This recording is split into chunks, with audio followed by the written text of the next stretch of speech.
Hi, my name is Shima Nixon, and I am from North Carolina originally. In 2013, I was driving my blue BMW when my car I got to a stoplight, and when I stopped at the stoplight, my radio cut off and my lights cut off.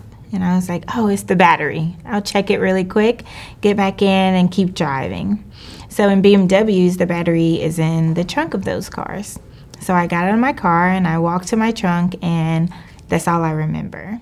This guy hit me and pinned me in between my car and his car. So ultimately, I lost my left leg above the knee and my right leg below the knee. But I didn't let that stop me, so I continued on with life, and I just recently graduated from Alabama State University with my master's in prosthetics and orthotics so that I can help other people like me.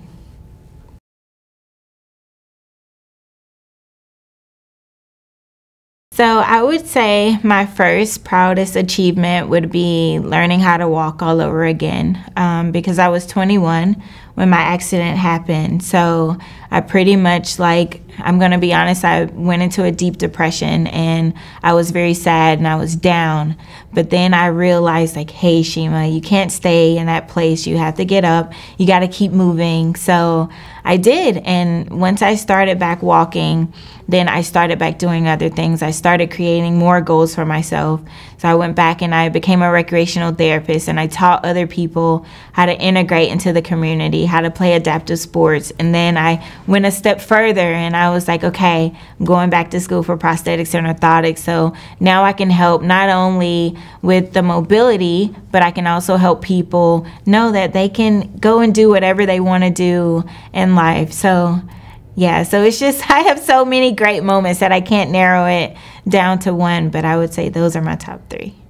I knew I had to go into the field of prosthetics and orthotics because I never had a prosthetist that was a female, and I never had a prosthetist that was an African American.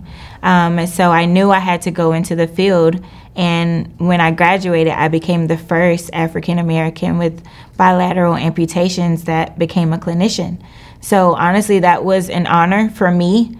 So now when I go into the community and I come to, Amputee Coalition, or, I'm speaking on panels, or, I may see people out and I speak to them and they know who I am, then it's an honor for me to be able to speak to them. And it's an honor for me to be that person that they can see themselves represented in the field. Because that is something that I know I wanted to see as an amputee. I wanted to see myself, even if it was just another woman. But I didn't get the opportunity to do that. So it's honestly an honor to be able to stand in this position so that other people can see themselves represented.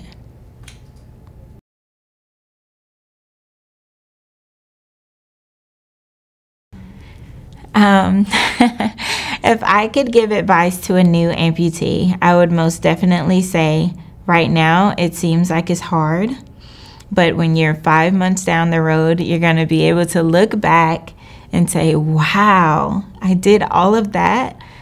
Whenever you are in the place, it seems so hard and so difficult, and I know because I've been there, but once you get past that small little hurdle and you get over that bump, once you get over that bump, then, you'll be okay. And I want all new amputees to know that, because when you're in that space, you don't feel like you could get past that day. You're going through so much pain, you're going through so many changes, you're going through the 5 stages of grief, you may be angry, you may be upset, but once you get past that place, you'll be a rock star and no one can stop you.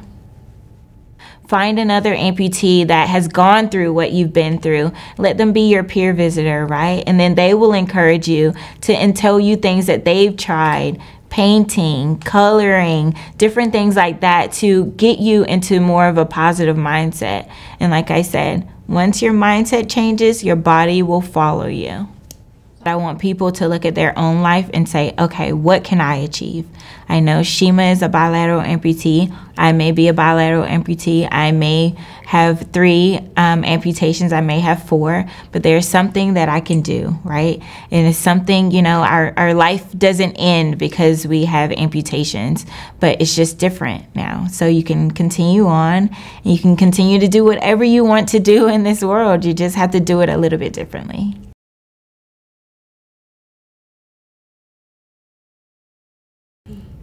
I would most definitely say if someone is struggling with depression or feeling down about their situation or where they are, that it's okay. I would definitely say it's okay, because a lot of times I didn't tell myself that. I didn't tell myself that it was okay. And I would like for other people to know that it is. And it's okay to feel down sometimes, but you know you can't stay there. You got to get up, you got to keep moving, and you got to keep going. And it may be hard. So, you know, and that's okay too, but just take small steps.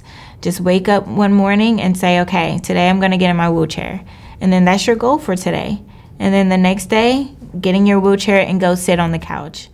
And then go to the store, you know. So just making small goals will create that happiness, and being around positive people and positive things. Find things that make you happy, and that will most definitely bring you out of a dark place. Find a support system.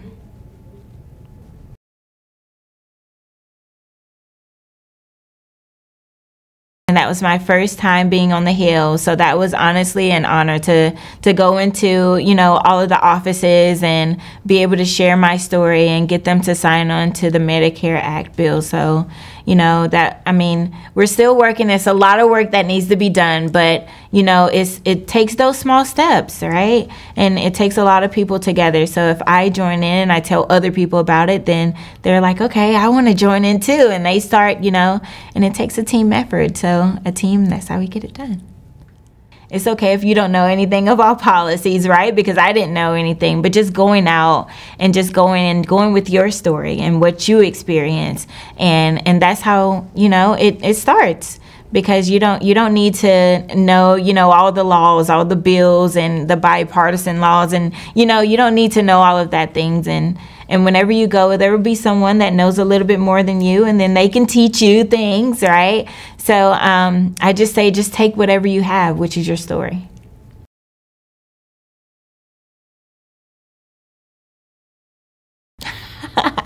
This is a great question. So in the future, I want to be able to provide not only prosthetics and orthotics care, but I want to be able to encourage my patients to get involved in recreation, adaptive sports, whether it's running, swimming, any type of activity, because that also brings you out of, you know, a depressive state, or, you know, when you're feeling down. There's so many scientific articles about how being active and doing exercise brings you out of depression. So I want to be able to encourage my patients and let them know that, hey, like, not only will you get prosthetics and orthotics care, but we're going to go out, we're going to go running, we're going to do sports together, wheelchair basketball, you know, just to get them encouraged and, you know, moving, because I do have a background in recreational therapy. So I just want to mix them both together, and of course still advocate, and that's one of the big things that I'm into right now, just advocating for people that feel like they don't have a voice, or that feel like they're not strong enough to stand up for themselves. Just advocating for those people, because those are the people that need it the most.